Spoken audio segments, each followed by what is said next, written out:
Bonjour tout le monde, j'espère que vous allez bien. Aujourd'hui, je souhaitais pouvoir être avec vous pour que l'on célèbre ensemble la fin de la première année du jubilé. Et nous sommes aujourd'hui 16 avril 2019, le premier jour de la deuxième année du jubilé.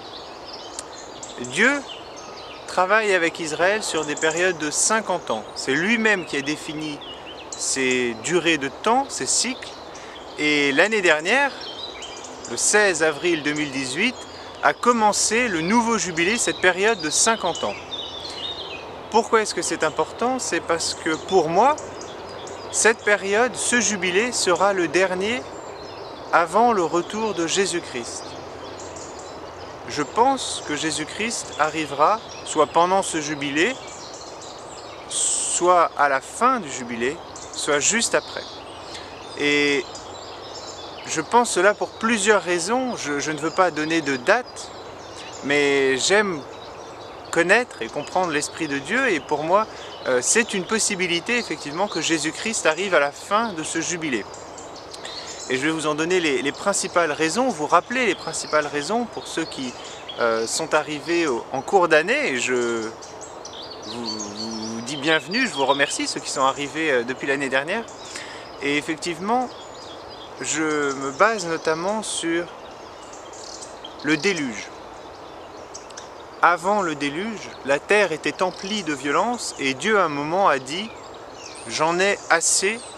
Et à ce moment-là, lorsqu'il dit « j'en ai assez, je vais éliminer la vie sur la terre », eh bien, il parle, il dit « les jours de l'homme seront de 120 ans ». Il donne une date, une durée, juste après avoir dit « j'en ai assez ».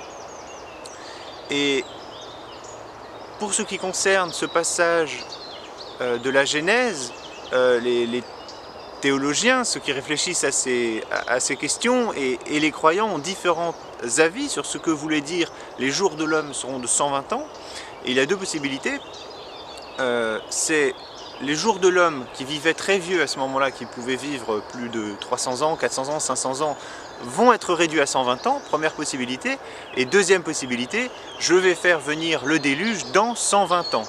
Et les deux possibilités sont possibles. Et pour moi, effectivement, eh bien, on a retrouvé le même cycle, la même situation, notamment au moment de la Seconde Guerre mondiale. Il y a eu la Première Guerre mondiale, la Deuxième Guerre mondiale, avec les camps de concentration, avec les bombes atomiques. Et je pense qu'à ce moment-là, Dieu, de la même façon, a dit « j'en ai assez ». J'en ai assez. Et à partir de ce moment-là, s'est déclenché un compte à rebours de 120 ans. Et nous avons vu tout de suite après la Seconde Guerre mondiale les résultats de cette décision de Dieu, avec la création d'Israël, la signature en 1947 et l'entrée en force, l'entrée en vigueur de l'État d'Israël en 1948.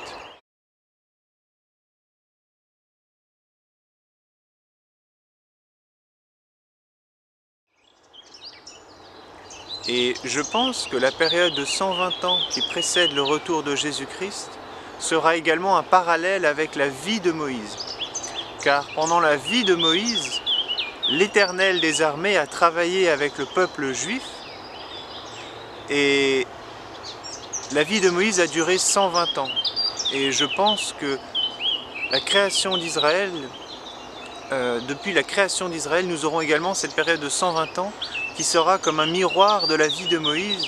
Cette période où Dieu avait travaillé avec son peuple, eh bien il va le faire à nouveau maintenant, aujourd'hui, dans les temps modernes, et il a déjà commencé en créant Israël, en permettant de faire revivre l'hébreu qui était une langue morte, en permettant à Israël de retrouver Jérusalem, sa capitale, et bientôt peut-être d'avoir le temple à Jérusalem.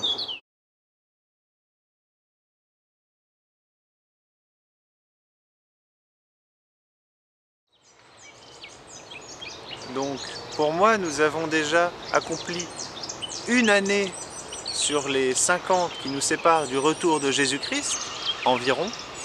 Et je souhaitais être présent avec vous pour ce moment, d'autant plus que le passage de la première année à la deuxième a eu lieu hier soir, lundi 15 avril. Vous savez ce que je vous disais sur l'ancien Israël, et dans la Bible, le début d'un jour commence à la tombée de la nuit. Et hier soir, à Paris, alors que le soleil se couchait, que la première année du jubilé se terminait, eh bien, les flammes de la cathédrale Notre-Dame montaient. Et la cathédrale Notre-Dame de Paris a brûlé lors de ce passage de la première à la seconde année du jubilé. Et je pense que c'est un signe de Dieu, que ce monument qui représente la chrétienté, l'histoire de la chrétienté en France et en Europe, ce monument symbolique brûle. C'est pour symboliser l'état d'esprit des Français qui se sont détournés de Dieu, la grande majorité, symboliser l'état d'esprit des Européens qui se sont détournés de Dieu, le passage à une nouvelle ère sans Christ dans nos vies, dans leur vie, parce que Christ restera dans ma vie. Et c'est également, je pense, un rappel qu'au cours des prochaines années, nous allons voir de plus en plus ce genre d'événements, la Terre entière voir sur des écrans de grandes catastrophes. Et nous pouvons prier, mais pas pour le bâtiment. Nous pouvons prier pour les Français, pour qu'ils se tournent à nouveau vers Dieu et qu'ils puissent avoir une relation avec lui, le connaître, l'aimer, le choisir et être sauvés.